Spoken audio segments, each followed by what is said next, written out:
Tomorrow Today, the organization that I work for, is a future trends company primarily. So what we're looking at is the context in which the world is changing and what drives that change.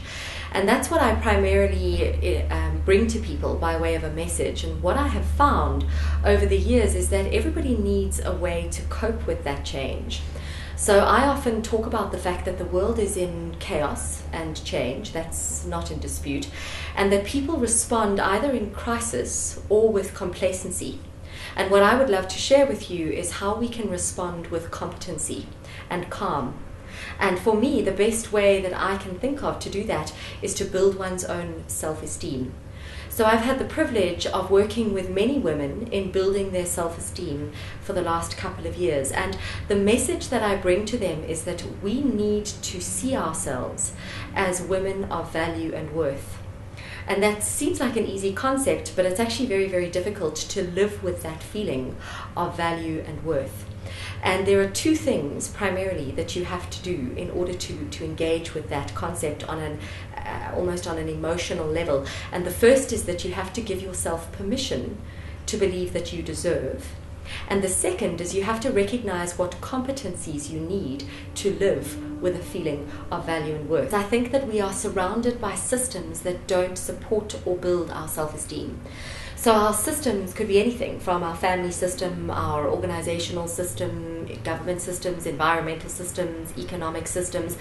But the system that I always use as an example in terms of self-esteem is our body. Our body is a system. And for many women, their body falls short of the perfect image of what a woman is supposed to be according to the media. So in that, we are being challenged in terms of our self-esteem. I don't even fit in as a body to what I should be.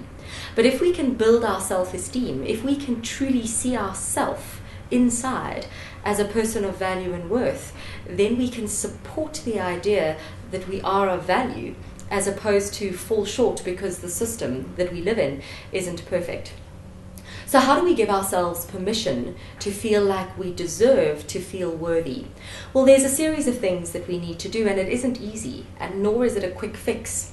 When I do workshops on self-esteem, I can take up to 5 days, and there's homework in between each day, because this is a process. It's almost like a lifestyle choice that we have to live by if we choose to, and that's the point. It's a choice.